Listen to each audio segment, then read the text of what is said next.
Gloire à Dieu, nous bénissons le Seigneur pour la grâce qu'il nous a donnée de se réveiller chaque matin dans la joie, dans la paix. Nous disons merci au Seigneur pour son amour et sa présence dans vos vies. Nous bénissons le Seigneur de ce qu'il vous protège dans vos activités, dans vos déplacements, au sein de vos travails. Nous bénissons le Seigneur pour la vie de tous les musulmans, la vie de tous les catholiques, la vie de tous les protestants, la vie de tous les chrétiens. Nous disons merci au Seigneur pour tous les croyants sur cette terre qui continuent à croire à notre Seigneur, pour tous ceux qui ont placé leur vie dans les mains du Seigneur. Nous disons merci. Je suis la servante de Dieu, Esther Tanagda, et je viens ce matin pour vous apporter la parole de Dieu, qui est la nourriture de notre âme, la parole de Dieu qui est là pour nous éclairer, pour nous rapprocher du Seigneur. Car la parole de Dieu nous dit dans Jean 1, du verset 1 jusqu'au verset 3, au commencement était la parole était avec Dieu, et la parole était Dieu. Et je voudrais exhorter à tous les chrétiens de retourner dans la parole de Dieu, afin que Christ nous enseigne, afin que nous puissions vivre une vie pieuse sur cette terre, afin que nous puissions vivre une vie agréable à Dieu. Que le Seigneur vous bénisse, vous qui êtes là pour suivre cet enseignement, et vous qui êtes là aussi pour m'écouter, dans le nom de Jésus-Christ.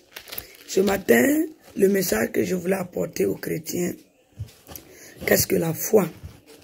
Aujourd'hui, beaucoup de gens, avec ce qui se passe dans les nations, avec ce qui se passe, ce que nous voyons autour de nous, nous voyons que beaucoup de gens ont perdu la foi. Pas seulement la foi en Dieu, la foi en le Créateur. Et je veux exhorter à tous les croyants ce matin de retourner dans la parole de Dieu et de placer leur confiance et leur foi en Dieu. Parce qu'avec tout ce qui se passe, nous savons que sans la foi, rien n'est impossible à Dieu. Mais avec la foi, tout est possible. Et nous voulons que chacun de nous retourne à la foi, que chacun attache sa vie en Jésus-Christ, que chacun continue à croire au Seigneur Jésus-Christ. Que la grâce de Dieu sera bonne dans votre vie ce matin. Comme Romains 10, à partir du verset 8, on dit que la parole est près de toi, dans ta bouche et dans ton cœur. Or, c'est la parole de la foi que nous prêchons. Si tu confesses de ta bouche le Seigneur Jésus-Christ, et si tu crois dans ton cœur que Dieu l'a ressuscité des morts, tu seras sauvé. Ici, il n'est pas question de religion. Dans la religion, quelles qu'en soient les religions sur cette terre, tout le monde a reçu l'enseignement que si nous prions dans cette religion, nous serons sauvés. Toutes les religions prient. Mais aujourd'hui, Christ nous apporte encore l'éclairage en nous disant que la parole s'est fait chair venue sur la terre avec une écriture sainte, afin que nous puissions croire à ce que Dieu nous enseigne. Et si nous confessons de notre bouche et de notre cœur, et si nous croyons que Dieu a ressuscité Jésus-Christ, nous serons sauvés. Il est question ici de croire en Jésus-Christ. Lorsque tu as la foi en Christ, la foi en la parole de Dieu, pas la foi envers les serviteurs. Je continue à le dire, vous ne devez pas croire ou suivre les hommes de Dieu. Nous, nous sommes des serviteurs, nous enseignons la parole, nous prêchons la parole. Mais Christ ne nous a pas dit de nous suivre. Christ a dit de suivre ce dont nous prêchons. J'enseigne beaucoup à l'église, aux fidèles de l'église. Ce n'est pas moi que vous devez croire. Vous devez croire en la parole de Dieu. C'est en croyant du cœur qu'on parvient à la justice. C'est en confessant de la bouche notre foi en Christ qu'on parvient au salut. Romains 10, verset 10 le dit cela. Si nous croyons en Jésus-Christ et si nous croyons que Dieu l'a ressuscité des morts, si nous croyons que Christ est venu nous racheter, si nous croyons aussi en la parole que Christ est venu nous enseigner, nous serons sauvés. Le salut ne vient pas d'un homme de Dieu, le salut ne vient pas de la religion, le salut vient de la foi. Et quiconque croit en Jésus-Christ, il ne sera point confus. Il n'y a point de différence entre le juif, entre le grec. Il n'y a point de différence entre les musulmans, les catholiques et les protestants. Nous sommes tous pareils parce qu'aucune religion est venue nous attester que c'est cette religion qui est la vraie que nous devons suivre. Seule la parole de Dieu est venue nous enseigner que si nous croyons en Christ, au commencement était la parole. C'est la parole qui est venue nous enseigner. Peuple de Dieu, que tu sois musulman, que tu sois catholique, que tu sois protestant, peu importe ta croyance, le Seigneur te rappelle ce matin de te rapprocher de sa parole et de croire en la parole. Car Romains 10, verset 13 nous dit que car quiconque invoquera le nom du Seigneur, il sera sauvé. Ce matin, je t'interpelle chaque matin de te lever et d'invoquer le Seigneur. Demande au Seigneur qu'il t'accorde la grâce, qu'il t'accorde sa présence, qu'il t'assiste chaque matin à toutes tes activités. Et avant de dormir, demande au Seigneur qu'il ordonne à ses anges de te protéger. Et chaque fois que tu as une difficulté, retourne à la parole de Dieu. Crois en la parole de Dieu. Aujourd'hui, si tu cherches l'enfantement, ce n'est pas la vie des hommes ou regarder ce qui se passe que tu dois croire. Retourne à la parole de Dieu et regarde l'histoire de Anne. Anne qui a prié, Anne qui est restée dans la parole de Dieu, Anne qui a passé le temps à intercéder. Dieu l'a accordé un enfant du nom de Samuel. Et si tu regardes encore Sarah, Sarah aussi a eu un enfant, mais elle a cru, Abraham a cru, et c'est cette foi que Dieu a impacté en lui donnant un enfant. Donc si tu cherches un enfant, je veux que tu retournes à la parole de Dieu et que tu places ta foi en la parole de Dieu. Si aujourd'hui tu cherches le travail, retourne dans la parole de Dieu. La parole de Dieu nous demande de prier pour les uns et les autres. Oui, la parole de Dieu nous demande. Si nous lisons Jacques 5, on dit que si quelqu'un a des difficultés, qu'il prie. Amen. Le Seigneur nous dit dans Jacques 5 que lorsque tu as des difficultés, que tu pries. Si tu as commis un péché, que tu demandes aux anciens qu'ils prient, les anciens de l'église, qu'ils prient pour toi. Et si tu as un problème, si tu es dans la souffrance, de prier. Si tu es dans la joie, de chanter des cantiques. Si tu es malade ou tu as des difficultés, de demander aux anciens de prier pour toi. La prière de la foi sauvera le malade. La prière de la foi sauvera celui qui est dans les difficultés. La prière de la foi sauvera le pécheur. Lorsque tu pèches, va devant le Seigneur. Reste dans sa parole et demande-lui de te pardonner. C'est vrai, chaque homme de Dieu reçoit l'onction. Nous, serviteurs, Dieu nous donne sa présence. Il nous donne son onction, sa puissance, afin que nous soyons des témoins, que nous soyons des instruments pour sa gloire. Et ce matin, je suis un instrument du Seigneur qui vient t'apporter la parole. Afin que, aujourd'hui, si tu as des doutes, des inquiétudes, si tu as des problèmes, si tu traverses des difficultés, retourne à la parole de Dieu. Psaume 23 a dit, l'Éternel est mon berger, je ne manquerai de rien. Replace ton cœur en la parole de Dieu. Attache ta vie à la parole de Dieu. Continue à croire à la promesse de Dieu. La promesse de Dieu n'est pas dans la bouche des hommes. La promesse de Dieu est dans la parole de Dieu. Abraham a cru à sa promesse et Dieu l'a exaucé. Anne a cru à sa promesse, Dieu l'a exaucé. Et ce matin, Dieu veut que tu crois en la parole de Dieu. Ce matin, je viens apporter la parole dans ta vie. Que la parole te touche ce matin. Si tu avais perdu la foi, que le Seigneur, dans son immense amour et dans sa grâce, touche ta vie ce matin. Quel que soit le problème que tu traverses, je prie dans le nom de Jésus-Christ de te toucher ce matin. De guérir ton cœur qui est brisé. De t'apporter la foi afin que tu continues à croire en ta promesse. Que le Seigneur, dans sa parole, te touche. Lorsque tu vas ouvrir la Bible ou tu vas ouvrir la parole de Dieu, que le Seigneur te parle à travers sa parole. Là où ta vie a besoin de recevoir, là où ta vie a besoin d'entendre, là où ta vie a besoin d'être éclairée, que la parole t'éclaire. J'ai la foi que à travers ce petit message, cet évangile, le Seigneur va te toucher là où tu es. Peu importe le pays où tu es, peu importe la foi, ta croyance, peu importe ta vie ce matin, le Seigneur encore va agir dans ta vie. Et je sais que le Saint-Esprit va utiliser la parole de Dieu pour te donner la consolation, pour te donner la paix, pour augmenter ta foi. J'ai l'assurance que ce matin, le Seigneur va encore bénir ta vie. Il va encore te restituer les années que tu as perdues. Le Seigneur encore va te pardonner de tout péché qui est dans ta vie. Le Saint-Esprit va encore te parler à travers sa parole.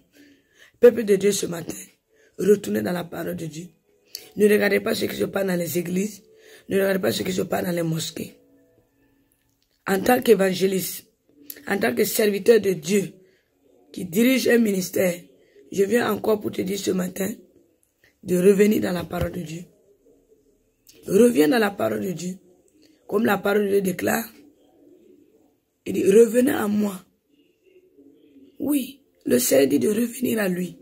Pour revenir à lui, c'est revenir à lui avec la parole de Dieu. C'est revenir à lui avec la prière. Tous les chrétiens ce matin, il faut mener une vie de prière. Chaque matin, priez. Dans vos services, priez. Dans vos lieux de travail, priez. Dans vos maisons, priez. L'ennemi rôde. L'ennemi a besoin de vous... Il veut vous arracher des mains du Seigneur. Il veut que vous soyez dans l'inquiétude. Il veut vous affaiblir. Mais la parole de Dieu est une force. La parole de Dieu est une consolation. La parole de Dieu est une présence. Quand vous lisez la parole de Dieu, arrivé à un temps, il y a une voix que vous allez entendre qui vous restaure. Une voix qui va vous parler. Une voix qui va venir vous bénir. Une voix qui va venir encore agir dans vos vies. Amen. Donc ce matin, je veux que chacun de vous revienne dans la parole de Dieu. On dit que quiconque invoquera le Seigneur, il lui sera sauvé. Je déclare que le Seigneur te parle chaque matin. Que chaque matin que tu vas ouvrir la parole de Dieu pour la méditer, que le Seigneur t'enseigne. Que le Seigneur te fortifie avec sa parole. Car il dit dans Romains 10, le verset 11, quiconque croit en Jésus-Christ ne sera point confus. Je sais que chaque matin et chaque soir, si tu médites la parole de Dieu, tu n'auras point de confusion dans ta vie. Tu n'auras point d'inquiétude. Parce que ta foi que tu as placée en Dieu, ta foi que tu as placée en Jésus-Christ, cette foi va te donner la force de tenir, de ne jamais perdre ton âme, de ne jamais te retrouver dans un endroit ténébreux. Christ même l'a dit, qu'il est la lumière du monde. Mais la lumière, nous pouvons retrouver la lumière où? C'est dans la parole de Dieu. Donc ce matin, je viens t'apporter la parole de Dieu dans Romains 10, à partir du verset 8 jusqu'au verset 17. Le verset 17, il dit, ainsi, la foi vient de ce qu'on entend. Et ce qu'on entend vient de la parole de Christ. Si tu veux avoir la foi, il faut écouter la parole de Dieu. Parce que tout ce qui vient de la parole de Christ est fait pour que tu l'entendes et recevoir la foi. Notre foi ne peut pas être dans ce monde. Notre foi ne peut pas être envers les hommes. Notre foi ne peut pas être envers les pasteurs, envers les serviteurs de Dieu ou envers les leaders spirituels. Notre foi vient de ce qu'on entend. Et si tu entends la parole de Dieu, si tu écoutes la parole de Dieu, si tu mets en pratique la parole de Dieu, c'est cette parole-là qui va te donner la foi. Ce n'est pas la parole que tu entends dans le monde, non. Le monde utilise toute parole pour distraire, pour t'égarer, pour t'influencer, pour te faire douter de ce que Dieu te parle dans sa parole. Mais moi, en tant que serviteur de Dieu, servant de Dieu, je viens te dire ce matin que la foi vient de la parole de Dieu. Reviens dans la parole de Dieu. Attache-toi à la parole de Dieu. Continue à méditer la parole de Dieu. Et tu verras que ta foi va rester ferme. Ta vie chrétienne sera ferme. Il y en a des gens qui sont en train de dire, je n'ai plus envie d'aller à l'église. Parce que j'ai trop entendu les prophéties. J'ai trop entendu des révélations. Oui. Je dirais que d'une part, tu as raison. Parce que si tu te retournes dans les églises, tu vas voir qu'il y a beaucoup de choses qui se passent. Le monde aussi est rentré dans l'église. Mais le Seigneur nous dit, nous pouvons continuer à faire partie du corps de Christ. Mais vivre une vie pieuse. Tu peux aller à l'église et décider de ne pas te conformer aux gens de l'église. Si ta vie est liée à la parole de Dieu, si tu mets en pratique la parole de Dieu, tu verras que ta vie chrétienne va grandir. Ta vie chrétienne va porter des fruits. Donc c'est pourquoi ce matin, je voudrais que ta foi monte. Je voudrais que ta vie chrétienne, elle produise des fruits. Je voudrais que ta vie chrétienne ne soit pas dans le monde. Je voudrais que ta vie chrétienne n'est pas comme la vie de ce monde. Mais que ta vie chrétienne soit attachée à la parole de Dieu. Christ est lié à sa parole. Il est venu apporter la bonne nouvelle afin que nous puissions croire à l'héritage, à la promesse de Dieu. Dieu a utilisé Christ en tant que son Fils unique pour qu'il vienne sur la terre racheter nos vies, racheter nos péchés, nous laver, accepter payer le prix de notre condamnation. Mais si nous voulons vivre en tant que des chrétiens justifiés, en tant que des chrétiens libres, en tant que des chrétiens qui vivent le vrai salut, c'est de marcher par la parole de Dieu. C'est de vivre par l'esprit. Et nous savons que si nous regardons le monde, nous n'allons pas voir une vie qui est liée au Saint-Esprit. Mais si nous venons dans sa parole, nous allons voir que la vie du Saint-Esprit, ce que le Saint-Esprit nous enseigne de vivre une vie attachée au Seigneur, nous allons nous retrouver dans la parole. Et notre vie va être attachée à la parole de Dieu. Donc c'est pourquoi je prie au nom de Jésus-Christ que le Seigneur touche ton cœur ce matin, que la parole de Dieu agit sur ta vie ce matin. Que chaque fois que tu vas te lever, que tu puisses méditer la parole de Dieu. Chaque nuit avant de dormir, que tu puisses méditer la parole de Dieu. Et je prie dans le nom de Jésus-Christ que le Seigneur utilise ta vie pour que tu puisses édifier les autres.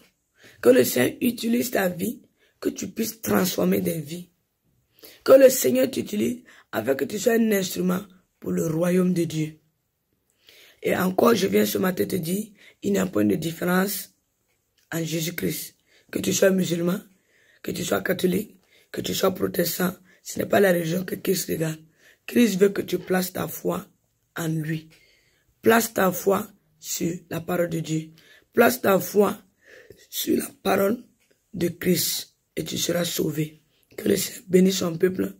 Et je déclare que tous ceux qui écoutent cet évangile, que le Seigneur te transforme.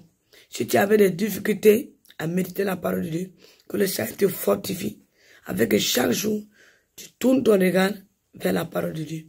Si tu avais perdu la foi, Que le Seigneur te bénisse, qu'il encore te fortifie, qu'il change ta vie, que le Seigneur renouvelle ta foi et que le Seigneur te donne la force afin que ta vie soit attachée dans sa parole. Et je déclare que la foi qui habite en Christ, que cette foi demeure dans ton cœur et dans ta vie, afin que toute œuvre que tu vas faire sur cette terre, qu'elle soit attachée à la parole de Dieu. Que le Seigneur bénisse ta vie et je proclame que Christ continue à t'éclairer, que Christ continue à te bénir, afin que chaque fois que tu vas invoquer le nom du Seigneur, que tu sois sauvé. Soyez bénis au nom de Jésus-Christ. Amen.